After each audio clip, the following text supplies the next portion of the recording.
Yan, good day mga boss. Update ko lang po kayo sa mga available items natin. Yung mga nagre-request kasi ng video daw para mas makita nila.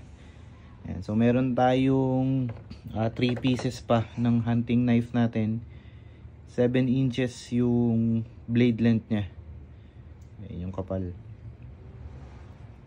5160 high carbon steel yung ginamit natin sa mga talim nila. Yan. Oil quench, sunubo sa langis, full tank to. Ayan. Yung handle nya Chico wood. Ayan, nakapin siya, 3 pin. Ayan, Chico yung ginamit natin sa handle.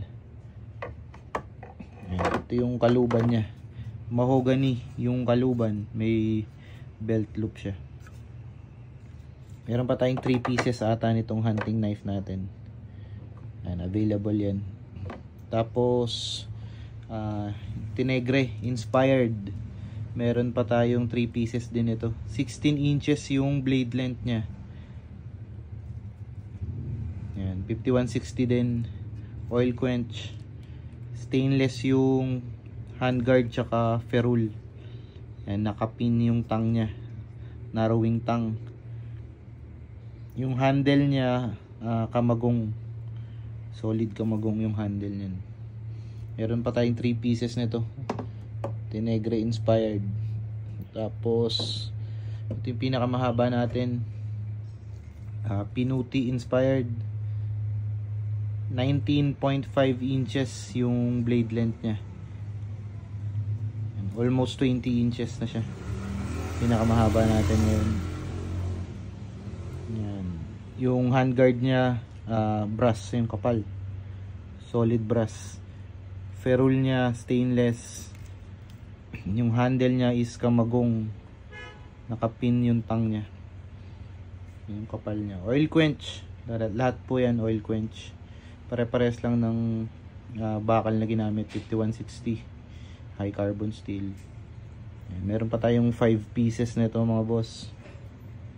Yung kaluban nito mahogany din, pakita ko sa inyo mamaya. Pinuti inspired, Tinegre inspired, tsaka yung talibong inspired. Ayan, mga ginaya sa mga traditional blade ng Pilipinas. Ayan. Ito po yung kapal nya, talibong 18 inches yung talim nya. Handguard and ferrule stainless. Tapos yung handle nya Chico wood. Ayan, yung wood carver natin nahirapan mag-ukit, matigas daw. Ayan, Chico wood.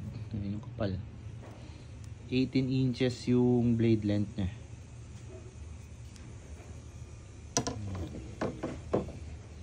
Ayan,